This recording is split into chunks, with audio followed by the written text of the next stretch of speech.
શું ગુજરાતના બાળકોનું સ્વાસ્થ્ય સરકારની પ્રાથમિકતામાં નથી? આંકડા જોઈને તમારું લોહી ઉકળી ઉઠશે. વિધાનસભામાં સરકારે પોતે જ સ્વીકાર કર્યો છે કે કુપોષિત બાળકો માટે ફાળવેલી કરોડોની ગ્રાન્ટ વાપરવામાં સરકાર નિષ્ફળ રહી છે.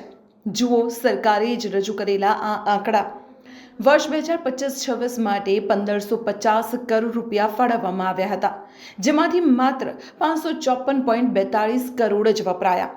એટલે કે લગભગ 996 કરોડ એટલે કે 64.23% રકમ વણ વપરાયેલી પડી રહી.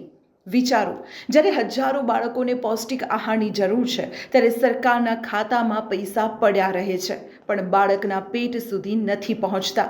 આને તમે શું કહેશો? વહીવટી નિષ્ફળતા કે ઘોર બેદરકારી?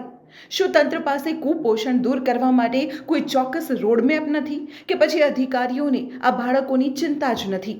જ્યારે બજેટ ફાળવવામાં આવે છે ત્યારે મોટી મોટી જાહેરાતો થાય છે, પણ વર્ષના અંતે આટલી મોટી રકમ વપરાયા વગર પાછી જાય તે શરમજનક છે.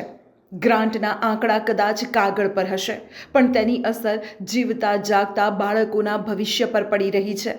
ગુજરાતના કુપોષિત બાળકોને ભાષણ નહીં, પોષણની જરૂર છે.